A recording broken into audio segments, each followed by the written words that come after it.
Salat merupakan ibadah yang sangat dicintai Allah dan menjadi pembeda antara kaum mukmin dan kaum musyrik. Orang yang salat pada hakikatnya ia sedang menghadap Allah dan bermunajat kepadanya. Ketika salat di masjid terkadang kita mendapati orang yang melintas di depan orang yang salat. Ada juga yang sengaja melewatinya karena ingin mendapatkan syaf atau ingin buru-buru keluar dari masjid.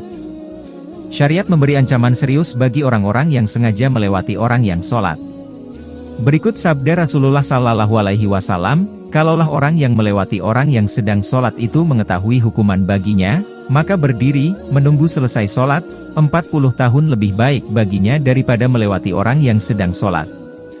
Hadis riwayat Al-Bukhari dan Muslim. Ustaz Abdul Somad dalam bukunya, 77 Tanya Jawab Sholat, mengatakan, ancaman bagi orang yang melewati orang yang sedang sholat sangat keras. Oleh sebab itu dianjurkan menahan orang yang akan melewati tersebut dengan cara meluruskan tangan untuk menyelamatkannya dari murka Allah.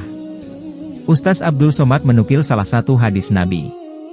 Apabila salah seorang kamu melaksanakan sholat menghadap sesuatu yang dapat menghalanginya dari orang lain, agar tidak melewatinya, jika ada seseorang yang akan melewatinya di depannya, maka hendaklah ia menolaknya, jika orang itu melawan, maka hendaklah ia memeranginya, karena sesungguhnya dia adalah setan.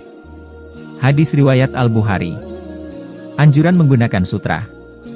Umat Islam dianjurkan apabila sholat hendaknya menghadap sutra. Sutra adalah sesuatu yang diletakkan orang yang sholat di hadapannya untuk mencegah orang lewat di depannya. Fungsi sutra agar orang lain tidak melewati orang yang sedang sholat. Rasulullah Sallallahu Alaihi Wasallam bersabda, apabila salah seorang kamu sholat, maka hendaklah ia sholat menghadap sutra, hendaklah ia mendekat ke sutra. Janganlah ia membiarkan seseorang lewat di hadapannya, jika seseorang datang melewatinya, maka hendaklah ia memeranginya, karena sesungguhnya itu adalah setan. Hadis riwayat Abu Daud, An-Nasai dan Ibnu Majah, dari Abu Sa'idi Al-Khudri. Kata Ustaz Abdul Somad, hukum menggunakan sutra tidak wajib. Karena perintah memakai sutra itu bersifat anjuran. Artinya, tidak menggunakan sutra tidak menyebabkan sholat menjadi batal, bukan pula syarat sahnya sholat, karena kalangan salaf tidak melazimkan diri memakai sutra. Mengenai sutra ini diterangkan dalam kitab Al-Majmu, Al-Syarh Al-Muhadzab.